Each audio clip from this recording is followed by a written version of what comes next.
আরে বোন দোকানে তাড়াতাড়ি চল, না হলে দোকানের পটকা সব শেষ হয়ে যাবে। আরে বোন আপনি এটা কি বলছেন? কেউ যদি দোকানে পটকা নিতে এসে আমি বিক্রি করবো না কেন? আরে আপনি আমার বাচ্চাদের চিনেন না, এই নেন এই টাকাগুলো রাখেন আর ওদেরকে একটা পটকাও দিবেন না। ঠিক আছে বোন আপনি চিন্তা করিয়েন না, টাকা তো পেয়ে গেছি, তাহলে কেন পটকা দিব? আর দিব না, ঠিক আছে আপনি যান তাহলে। আরে মা পটকার দোকানে কি করছে? ठीक है भाई साहब। আরে এখন আমরা পটকা কেমন করে নিব? চল আমার কাছে একটা বুদ্ধি আছে। আরে দাদি তুমি ঝাড়ু দিচ্ছ কেন? চলো আমরা একসাথে আনন্দ করি।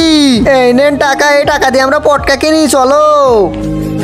দাদি ওই দেখেন পটকার দোকান, যান পটকা নিয়ে আসেন। এই পটকা দে। আরে দাদি আপনি পটকা কি করবেন? আপনি কি স্কুলে পড়েন? আরে আমার কাছে কোনো প্রশ্ন করিস না, আমি তোকে পটকা দিতে বলেছি, পটকা দে। আচ্ছা ঠিক আছে দিতেছি। এই নেন পটকা, এই নে তোর টাকাগুলো নে। আজকে দেখ পটকাটা নিয়ে আমি কি খেলা খেলি।